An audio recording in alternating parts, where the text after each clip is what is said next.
The city of Kampala is bursting at the seams. The official estimate of the population is around 1.6 million people. The real number is closer to 3 million. Everywhere you look, there are people going someplace. It can take 2 hours just to drive through the heart of the city. Where's everyone going? Many are coming from the villages to trade in the city. People are hustling to make a small amount of income, at least enough to buy some chapati, or maybe some beans and rice for a day. Lost in this mess of humanity are the street boys of Kampala.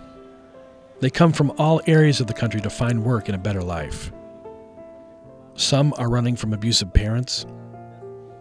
Some have been abandoned on the streets and left to die. It is estimated that there are 150 million street kids worldwide. To put that into perspective, that's roughly the population of Japan. There are thousands of street kids in Kampala. Many don't know what it's like to sleep in a bed, live in a home, or even have 3 meals a day. It is a world that most of us can't imagine. One where there is constant danger and no guarantee of surviving another day. To help us with their story, we asked Herbert Anderson, a former street boy himself, to tell us what it was like the first night he slept on the street. No one wants to know. No one wants to care. Secondly, no one knows you and you don't know anyone. So it's a nightmare being on the street for the first time. You don't know how business is done. You don't know where to get what. You don't know where to go for anything because it's your first time. You just see buildings, you see people walking, but everyone knows where he's going, but for you, you don't know where you're going. So coming on the streets for the first time, where you don't expect to eat, where you don't expect to drink, where you don't expect to get where to sleep, where like a mixture or a composure of many things that you're going to face, you alone in the world. This world is too big, but when you're on the streets, it turns out to be too small, like this. Because you look in the east, you look in the west, you look in the north, in the south, you don't know anywhere, you don't know anyone, but it's all by you. So your first time on the streets is a nightmare. How many boys do you think are on the streets now without homes? I think boys on the streets are more than thousands, many of them.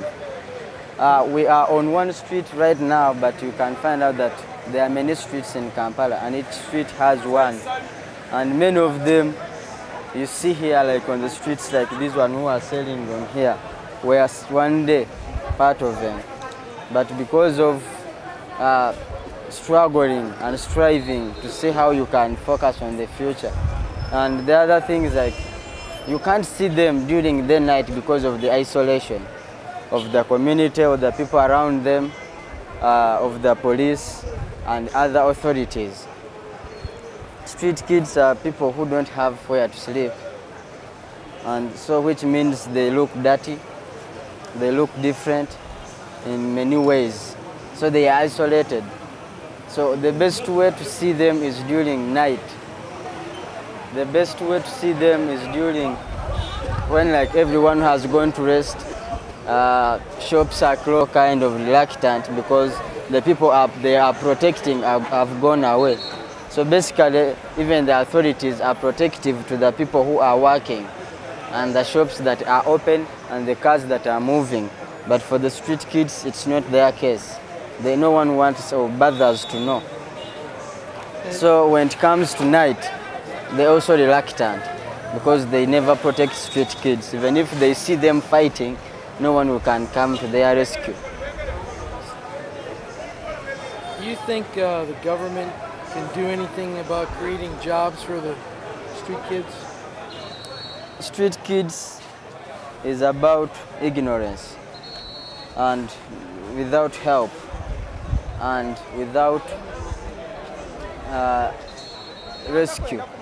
So they are the people who have not gone to school. They are the people who are ignorant. They are people who have no one to help. So I doubt if the government can have a solution for that.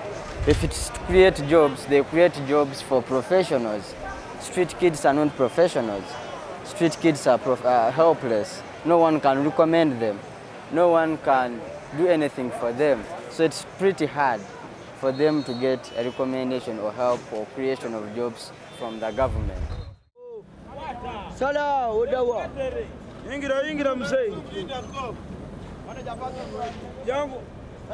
Normally these boys wouldn't talk to a Mzungu, but after a few minutes, Herbert was able to convince them that we were okay and wanted to help.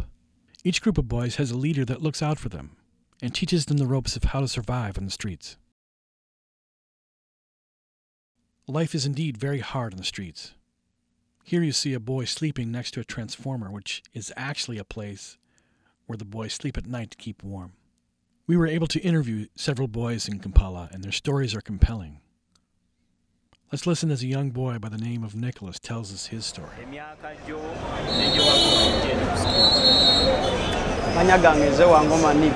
He's called Wangoma Niki. They tell him that he came from Ubali. He doesn't know exactly where he came from.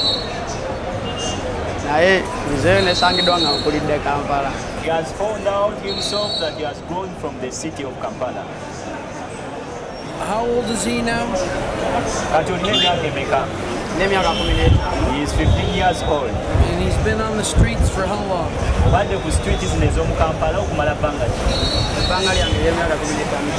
For 15 years. 15 years. Yes. And how did he get to Kampala? He doesn't know anything about that. Remember? Yes. He just found out that he's on the streets of Kampala. He's always lived on the streets.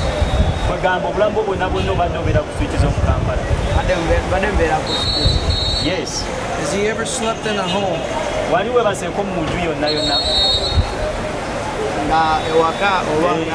No.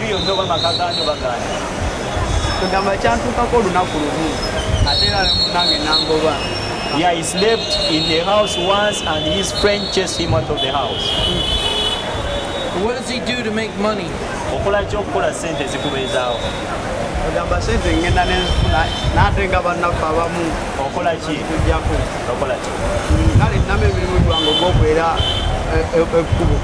He sweeps the road, then they pay him, but his friends come and grab the money from him. They steal his money? Yes. His friends? Yes. They're not very good friends.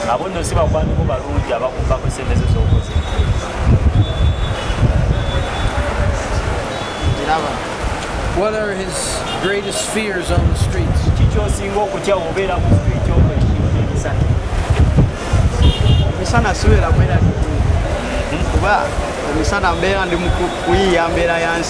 During that time, he doesn't get any fear because he is always working to get money. But at night, he is always filled with fear. Like if it rains, they stay in a terrible situation. You try to find a place where you can sleep and get some warmth, and you cannot get any place. That's really a terrible situation for me. And another thing, they have so many policemen around the city. They also want to make money out of these guys.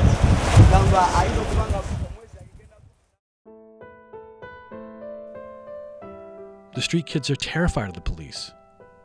If they don't pay them off, they'll be beaten and thrown in jail. It is very difficult for them to make money. Parking cars, they can maybe make 15,000 shillings a day, which is about $7 US. But for the most part, they have to do whatever they can to earn any kind of shillings. Walking in downtown Kampala is very dangerous as a pedestrian. Trying to cross the street is a lot like playing the Frogger game. You better be quick.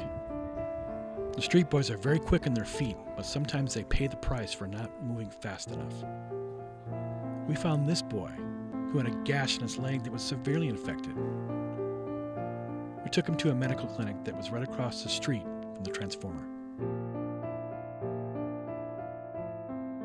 We found a nurse, and for about $10 we were able to get his wound treated and buy him some medicine. After treatment, we brought him to a local church that has a ministry that looks after the street kids of Kampala, and they put him up for the night. For the thousands of other boys on the streets of Kampala, they will be either sleeping in the alleys, dark doorways, or down there by the transformer.